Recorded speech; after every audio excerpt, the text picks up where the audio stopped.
Hello, Red Spotters. We just got out of Bumblebee. It was definitely something. I wanna straight up say it straight up took 11 years for them to get it right, but was it 11 years? Oh shit! yeah, No, it was 10. 2007, 11 years. It's been 11 years since the first Transformers movie came out. God, and we're old. And my God, it took them 11 years to get it right, but they got it right. Yeah, everything. I genuinely like the movie a lot. I was like, and also number one, if Travis Knight is not in the talks for Guardians of the Galaxy Volume 3, Marvel are. I can't. Unless he says no. But from what we understand, he's in talks. Hopefully. I'd like to start off this review by reminding everyone that I hate Mary Poppins Returns, because apparently I can't say anything about Mary Poppins without it being interpreted as a hate thing. I'm kidding, of course. That the movie was fine. I enjoyed it. In case for some people that may have misinterpreted that, you know who I'm talking about. Yeah, I'm looking at you. It was okay.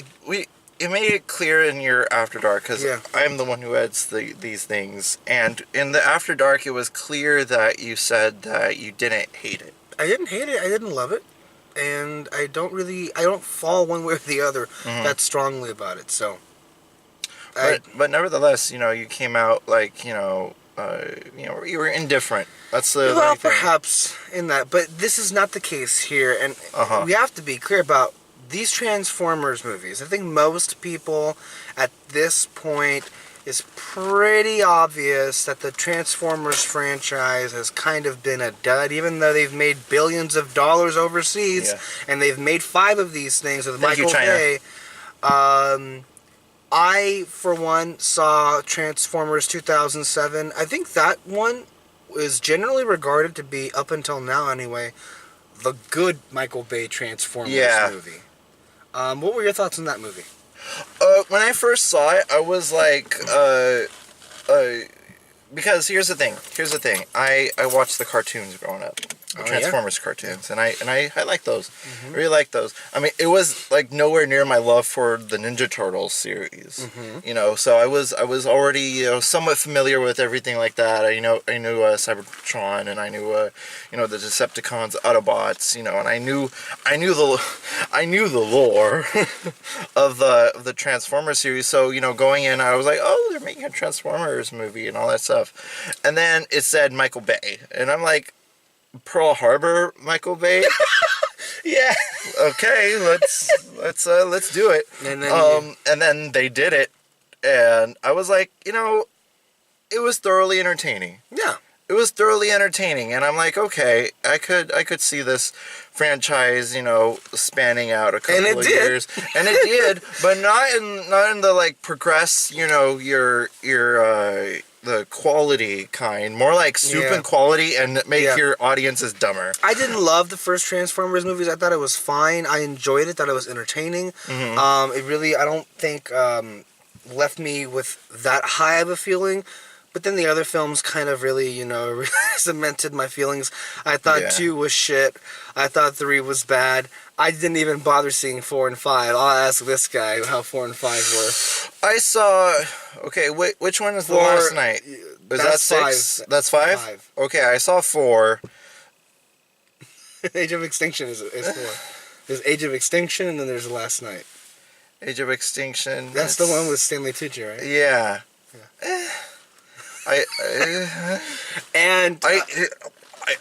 I was telling... let me tell you something. That movie was so fucking long. I took 2 fucking bathroom breaks throughout the whole entire thing. And I kind of just waited. In the hallway for the last one. I was just like, okay, let's kill some time. Let me play some Flappy Birds, because that was the thing. Seriously? At the time. I was like... 5? The Last night? You're thinking, oh my God. I waited in the hallway and I played it, and then no, it's not The Last Night. I didn't see The Last Night. Age of Extinction. Yeah, that's 4. I was like playing Flappy Birds and all that shit, and then after that, I went into I skipped The Last Night because fuck. So that. 4 was shit. Yeah. Or just bad? It was just bad. Because Francisco, our own David Francisco, said to me that 5. I think he's the only one that actually saw it among our group. Okay. He said it was shit. Yeah. Yeah. So there's that. But here's another thing. Here's another thing about that. I mean, there was one moment that I couldn't stop laughing, and that was the point where Mark Wahlberg was like shooting robots while drinking a Bud Light. He was in those movies? Yeah. Wow. Yeah. Surprise, I thought it wasn't it Shia LaBeouf for like the first 3? the first 3, and then he went insane. Well, I mean, look at the movies that he's done. well, maybe that's why he didn't come back. So I think generally that the Transformers franchise. Do you really come back? The Transformers franchise for both you and I, the films anyway, have been kind of a dud entirely. Although we both have different iterations. Which animated series did you see? Because for me, just to clarify very quickly. The animated series that I saw was airing on Cartoon Network. I want to say around 2000, 2002, 2003. Same. It was Transformers Armada, Yeah. Energon, and Cybertron. I think were the ones that I saw with those characters. I wasn't a frequent flyer in the Transformers, airplane, whatever metaphor. I saw every episode. But I was there enough to know what was going on. Right. I saw the Transformers the movie. Which one was that one? The one that came out in the 80s. Oh, okay. Yeah. And I was like, okay. Well, we just saw that, the one that came out in the 80s. Well, I mean, what? That one might as well come out in the 80s. But Which it was like the perfect, vibe with all that stuff going on about it. But here's what I have to say is that, it really had an 80s aesthetic without like shoving it in your face. Which was really nice and refreshing because a Bumblebee. Yeah, because a lot of movies like to do that. Like, this is fucking 80s. You will like it. Yeah, they had that, but it wasn't really like pandering. Like, it's that thing. It's done to a purpose. It's done to a purpose for character building, and that's actually a difference than because in my mind, while I was trying to see what I made about all the songs that they use, all the aiding songs, which also it serves a point because if you know Bumblebee from the old movies, Spoiler. you know that. Well, I mean, it's not really a spoiler. If you're watching Bumblebee, you probably have seen the other Transformers movies, but he communicates through radio, and he communicates. Ironic, right? Through the guy, through the guise of a radio, and so it served a point in the plot. Yeah, for sure. So it's like when I realized that's what they were going to go for, I had no issue with it.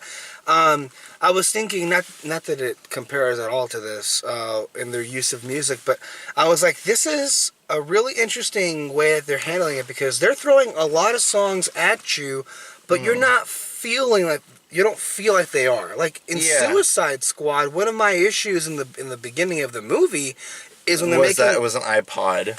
They were just throwing songs in your face. Like, in the transitions in those songs they weren't even they were just like the tuner. Right. They were just going through all the different stations. So Suicide Squad for me is how you don't do that.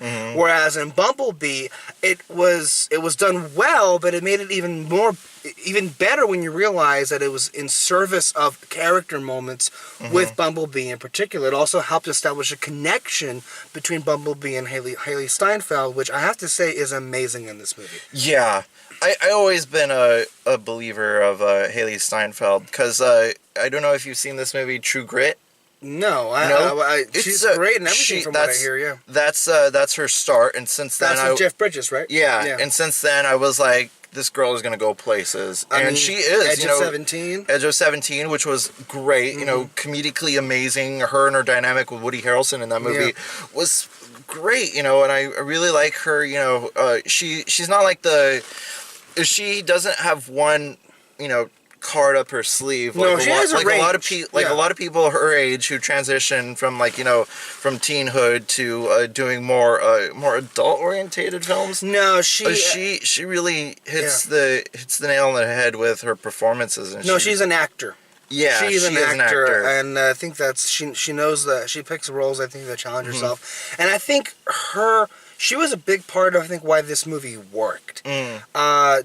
It's really hard for any actor to act against nothing, and there was a moment at the end of the movie where I thought to myself, look, this movie won, and Haley Steinfeld is a big part of that because she made me feel something for a big CGI creature. Yeah.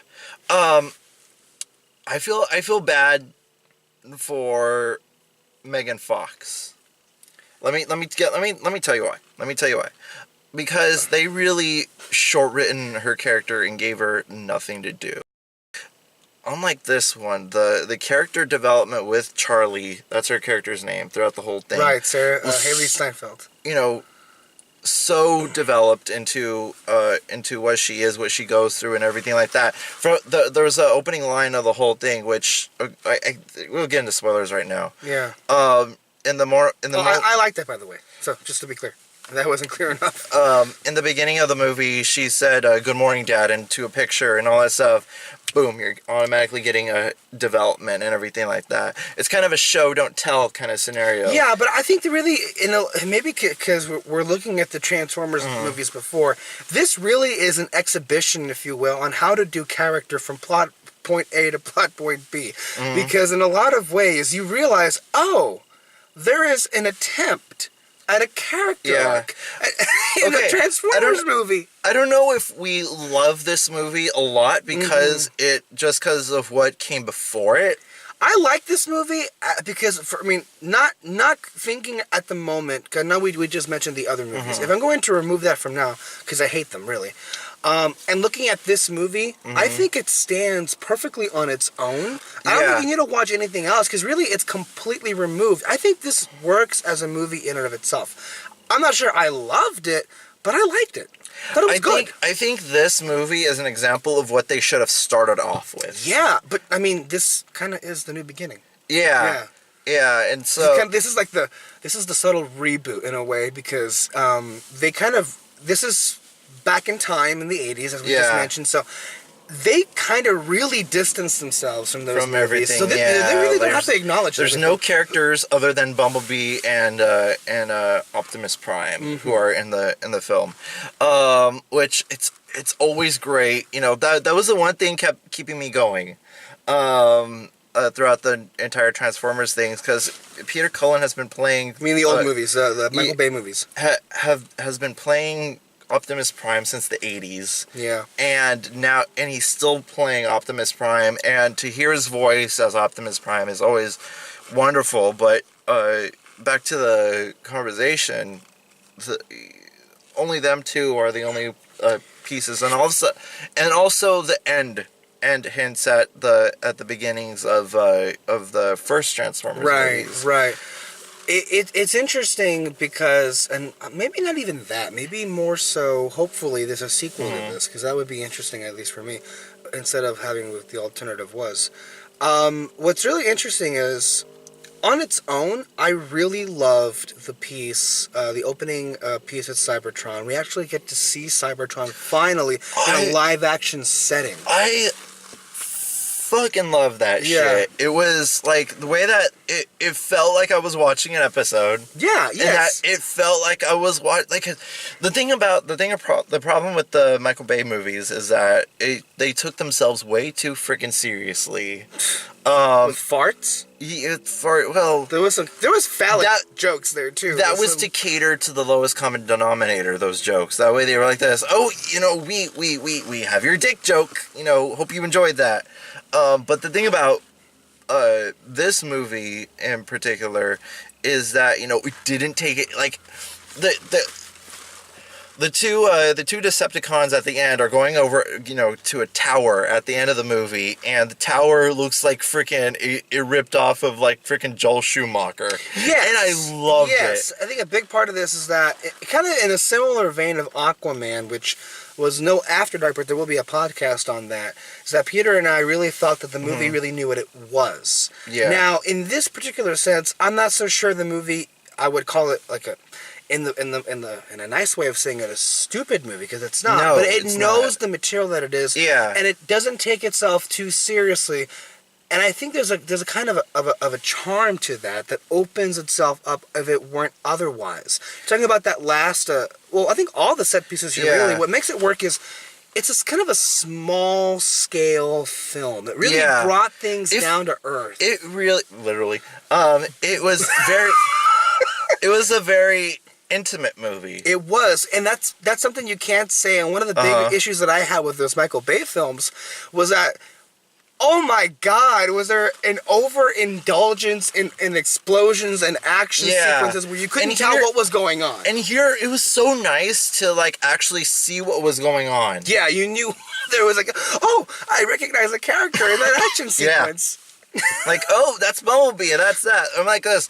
Where's the, because they took the camera and they freaking, like, shook it in the original movies, and I'm like, where, hold on a second. I'm going to puke for a second.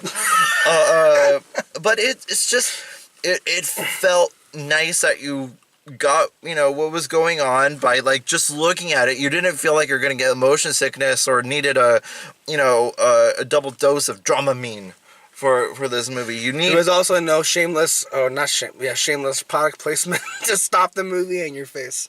Yeah, it was like I said before, Mark Wahlberg and drinking a Bud Light. Haley Steinfeld is a beautiful woman. I loved how she wasn't sexualized in any way. Yeah, and she was just like, because she, throughout the whole entire thing, she's reeling from the death of her dad. And throughout the entire movie, she's been like, trying to just find a connection. But you just know if Michael Bay held the camera, he would have, okay, you need to hold this position and lift your shirt up a little. We got to see a little side boob action, and it's just we got to put lens flare with that side boob action, and, it's going to be so good, and like, oh! That's Michael Bay's filming. But no, you got this, because her motivation is not like some guy. It's not some, although there is a guy in the movie. Yeah, but like it's just barely begun. Like the spark has just barely begun. Right. But the thing that was so like key essential with this movie is that she's just been looking for a connection after her dad died, right. and her family was doing her no favors in that department.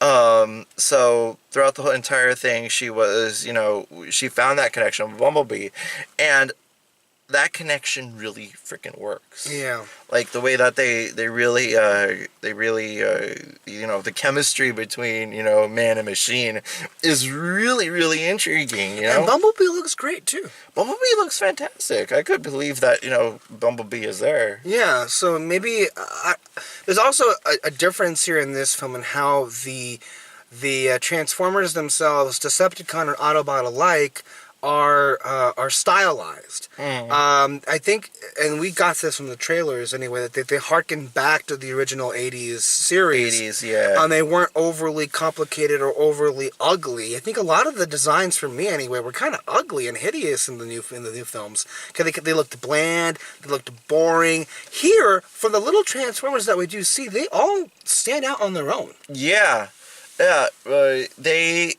Like, I really like that one scene when these two Decepticons, I don't know what their names are. They're not important, but there are two main villains, if you will, of this movie. Yeah, and they were interrogating this one Autobot. On a planet, it looked like freaking Saturn, right? Saturn? Near Saturn. Right. On Saturn's moons. One of Saturn's moons. Okay. And you could see, like, a shot of Saturn and all that stuff. I'm like, this is great stuff. Yeah. This is great shit that's being thrown at me. And like there were so many times I thought to myself, I actually care about what's happening on screen. Yeah. And then it was just it was a real moment of almost relief that I'm like, well, I'll be damned. After 11 years, they finally did it. You know what, Paramount? You know what? Allspark Productions. Good for you. Good for you. You finally hit it out of the park. And yeah, it really, there's moments that come to mind right now about the relationship. Again, what really is front and center is the dynamic between Bumblebee and Charlie here. And I think of moments that really, there were a lot of moments that were so 80s. In a lot of ways, this kind of felt like a throwback, really. Yeah, but in a tasteful way. Yes. Not like it's in your face, kind of. Like there's references to Elf and so many great, or not so great 80s songs that... Breakfast Club. Yes. Oh, the Breakfast Club stuff was amazing. Yeah. It was handled with such taste too, and it actually worked with the character here. But I'm also thinking of the classic like 80s bitch villain. Yeah. Not side villain in a way, and how they kind of mess with her, and then there's this great scene with Bumblebee, and they're trying to pull off a prank against the 80s bitch character, and they, of course, as it was going to happen, Bumblebee is like being playful and kind of destroys her car. It kind of destroys her car in the process, which was amazing. At first, it started off cute. Like, he was just smearing eggs all over her car, but then he started spouting and everything like that. What I realized is that this movie is actually really funny. Like, what were some moments that really, like, made you... There was good. Unintentionally, we have to address the man himself. John Cena? John Cena. When John Cena appeared, okay, for those who don't know, there is, right now, stop the video, whatever you're doing, and go on to... They know. Everybody knows at this point. But look up the prank video that Zoo Radio did. I fell in love with that video. That was like my first meme. Knows John Cena knows. And then you know the theme. Dun, dun, dun, dun, you know who John Cena is, and to see like him coming in too as an actor, is really I gotta nice. say, I'm like, look, I was seeing a little bit of Blockers the other day, the movie that he did, the comedy, and I was like, okay. I mean, I'm. It's one of those, those tropes of a wrestler trying to be an actor and everything. I mean, we already got one. We got several, actually, that have done that. So I'm like, all right, show me what you got here. He was funny in Blockers, actually, from the little that I saw of it. And here, it's interesting because the character... This role was perfect for him because the way that it's written and the way that he acts, it's kind of meant to be over the top in some scenes. Yeah. And he just has like There's a door in my way. Exactly. There's a series of one-liners that he has that make you feel like, what am I watching here? But I don't know what it is, but it works. It kind of feels simultaneously like a Saturday morning cartoon, but in a good way that I'm actually enjoying. Which is good. Yeah. That's a great fucking thing, because that's what Transformers is. Yeah. It's not some sort of product placement, guys. It's not a freaking, sex machine. It's not a sex machine. It's not some sort of hyper masculinized thing. It's a toy line for fucking kids. Yeah. Treat it like that. I think kids will love this movie. There were some kids who were like, oh, that didn't work. And, actually commenting with the movie. Right. This is the only time that I'm like, that I give pass for kids making noise in a movie. When they're actually commenting on the movie. They're reacting to the movie. And they're reacting, yeah. I love that shit. I love that. And the kids were, reacting positively in the screening that we went to. So I think that, a lot of, there's different moments where I was like, okay, this is what it's going for. This is the kind of audience that is certainly needed in this movie. And yeah, you mentioned before, it was funny.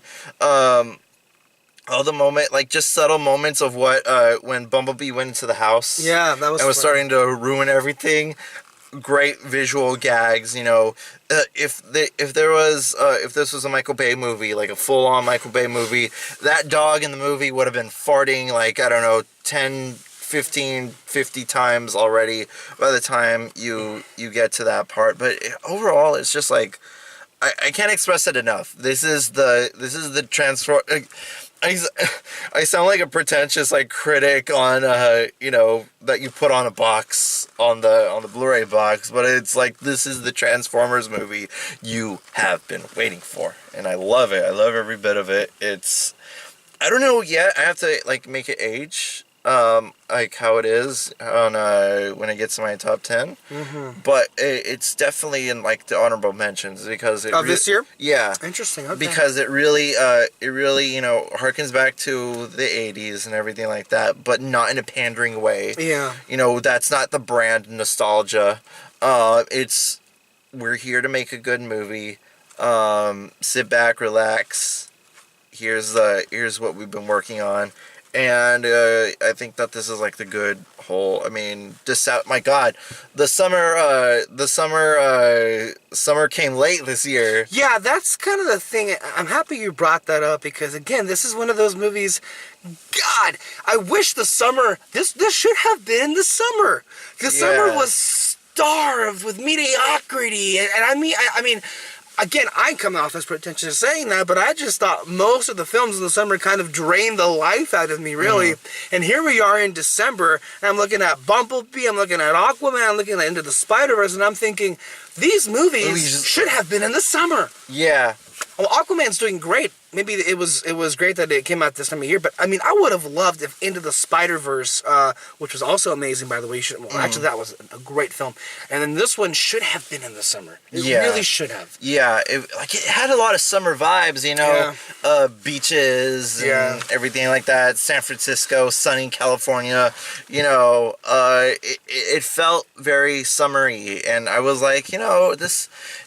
I mean, it took a while for the summer blockbusters to get here, but they came. They came. Is December becoming the new summer? It's interesting because this is the most. I would have to say, since we've been following movies and we've been covering films, the industry and box office and all these movies, this is by far the most interesting December that we've ever experienced. We're talking about this week, Christmas week, in the absence of the big behemoth Star Wars. Yeah. We have Transformers, we have Spider-Man, superheroes, Aquaman, Deadpool's also in theaters, and Mary Poppins came back. Yeah. And Mortal Engines. She returned. Right. She returned. So this is a really interesting array of franchises that have decided to come in the absence of Star Wars, and it makes me think that we're beginning to see the change of what I think Disney did with Star Wars. Disney with Star Wars, I think, really proved that there is a huge market in the winter. Yeah, and we saw it here at our own local theater. It's packed with people. There was a long line just to buy tickets for all these movies, and I'm like, this is what happens when you release films at a time of year when people are kind of free to see a movie. Yeah. So I mean, right now it's peak time. Everybody's on Christmas break. Yeah. A lot of people are taking vacations because of it's the winter time, it's Christmas, this is the holidays. It's a great time between New Year's and Christmas, so it's a perfect blend of these, different things. We might see this again next year, maybe not as much because of episode 9, but keep looking at what's going to happen because Disney is also going to put Avatar in the December slot to replace Star Wars for a few years. The new Avatar films are going to be put in there. But, I mean... Those are officially bought by Disney? Well, it's Fox. Oh! Yes, 20th Century Fox. Disney! So Disney has already come out and said that that's going to be one of the... They're bringing the Avatar stuff into their tentpole films because they have a park... entity already in place, so they're going to absorb those movies, they're going to promote them, but I'm thinking, and this is getting a little bit, behind the scenes politics, the other studios are going to think, who cares about Avatar? Let's put something big in December to challenge that. And that, who wins? We win. Because then we get more films, but what might suffer is the summer. I'm hoping this summer is better, this next summer, because I have to say the summer of 2018 was beyond disappointing. Because other than Endgame, what else is coming out in the summer? Oh, well, we got a lot of stuff. There's the Men in Black. There's the Pokemon. There's Toy Story. There's Spider-Man: Far From Home. There's a Lion King live-action remake. I think Aladdin's also coming out in the summer. There's a lot of big-name films. Whether or not we enjoy them or we're looking forward to them, that's a different story. But there's a lot of big hitters. The problem with that is they're not all going to hit that well. No. So we're going to be there to see how it's going to play. All those movies I kind of just listen, I really don't care about. We'll see how that happens, but it's going to be interesting, I think. It's interesting. But not a bad year to close out the year. To close out this year, Bumblebee. Yeah, Bumblebee. Who would have thought? Yeah, so final thoughts? I thoroughly enjoyed my experience. I think this is a very well-made film. I think it's a good movie. I think it's definitely a crowd pleaser to bring your families and your kids with you to see this film. This is made for you in particular, and it's a very good movie that I think we might be looking at back differently if what comes next in this franchise really, really lives up to the promise. Because there's a lot of promise that I think was laid out in this movie. Yeah, and I'm definitely looking forward to everything else. So, ladies and gentlemen, this has been an After Dark. If you liked what you seen here, you could check us out on YouTube, and if you want to hear more of what we think about things, you can check out podcast.com, itunes.com, Google Play Music, and such. Also check out the Fantasy Fair, where where me and Alexis Moreno look up everything Disney. They have a new review on Mary Poppins Returns, and Spotlight. There's a new review on Into the Spider-Verse and Aquaman. So yeah. So, ladies and gentlemen, I'm Kyle Lira. This is Alexis Soto. Autobots, roll out.